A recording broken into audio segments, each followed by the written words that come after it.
the Brain Injury Association of Michigan's annual conference in Lansing.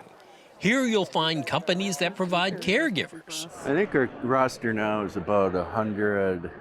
It has gone about 120 people on the payroll. Inspire Home Care, offering nurses, therapists, caregivers, helping people with brain injuries and the elderly. In business 16 years. 2008, we had a bad economy crash, and I was in advertising at the time.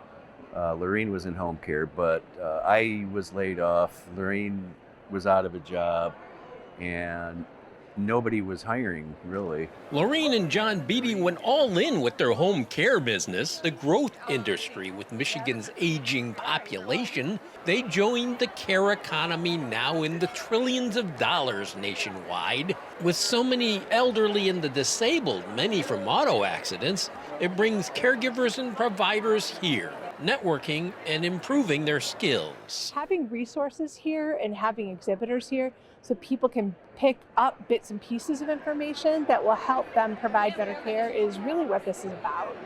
Just the catastrophic industry of auto accident victims alone with traumatic brain injuries and spinal cord injuries is about $1 billion a year in total. That's just in what the MCCA, the Catastrophic Fund, spends. You're just talking in Michigan. Just in Michigan. Compared to my previous career, advertising, I used to think I was doing good in the world by selling cars.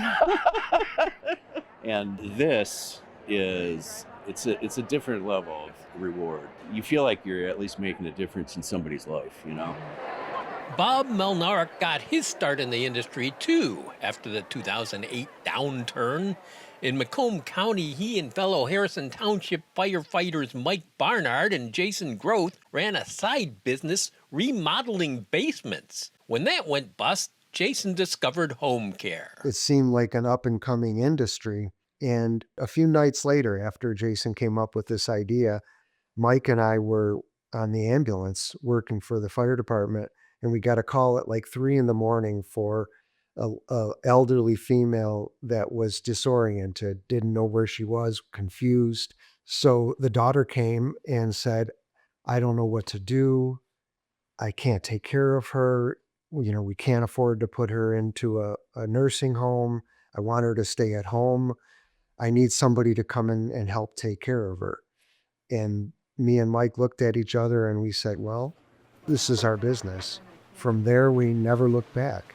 First Call Home Health Care now serves 50 patients across the state with an in-home staff of as many as 150 caregivers. How many folks do you have to deal with on a given day? Depends.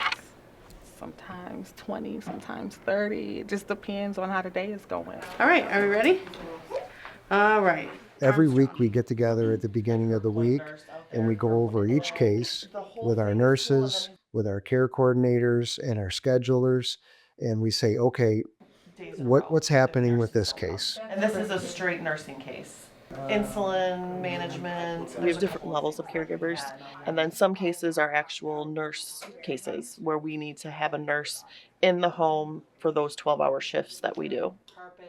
The issues, medical, logistical, and then there's the personal chemistry between caregivers and patients. She went out to 2 appointments. She really likes her. Good. Yeah. She did really good. I hear what they may not like, what they may like, what they think should improve, and then I bring it back here. And then as a team, we discuss that to make it better for the people in the field. Many first call patients are catastrophic auto accident survivors with caregivers always by their side. The office staff here out the door on site from time to time. Sometimes I am in Sterling Heights. Sometimes I may have to drive an hour and a half to Northville for patients. Sometimes I may have to go to Grand Rapids and train caregivers. First Call's Rhonda Prescott is checking in with caregiver Patricia Burks and patient Guy Hedrick at an assisted living facility in Macomb Township. Guy had an automobile accident back in 2015, and since then he's had some mobility issues. When Hedrick takes a step, Burks is there with him. No changes, right? Oh, the keyboard players. No change. I mean, like, they changed like a medication. He's doing real good on that. So our caregiver, Patricia, does 4 12-hour shifts. And then we have 24-hour care. So we have 12-hour shifts around the clock every day of the week. He's always got somebody here. Burks has been a caregiver for 25 years, nearly a decade with First Call. Industry-wide, finding and keeping staff can be hard. So much turnover. The numbers can be head-turning. Nationwide, there's a very, very high turnover rate in the 70%. And we've gotten that down to be 50 to 55%, which is amazing for the caregiving industry.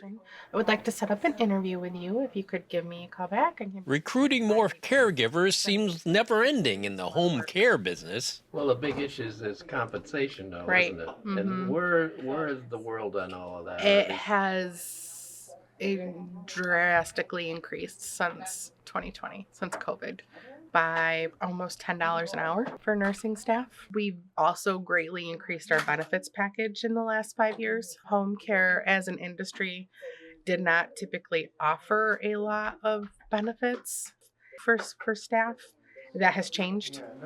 There are more patients out there First Call would like to help. People more recently severely injured in auto accidents who saw medical coverage change because of a revision in Michigan's no-fault insurance law. With that change, companies like First Call say they can't afford to provide that care, but First Call keeps moving forward. Especially after COVID, when the use of the internet and Zoom and Google Meet has allowed us to recruit and even train staff virtually. It's gotten a lot easier to service clients all over the state. When we started out, we were the business owners, we were the recruiters, we were the trainers, we were everything. We've hired smart people, and that we thought that was the best way to do it, and then managed that, and we've grown quite a bit in the last 15 years. Watch One Detroit, Thursday at 7:30 p.m. You can find more at onedetroitpbs.org or subscribe to our social media channels and sign up for our One Detroit newsletter. This program is made possible in part by Ralph C. Wilson Jr. Foundation, Michigan Health Endowment Fund,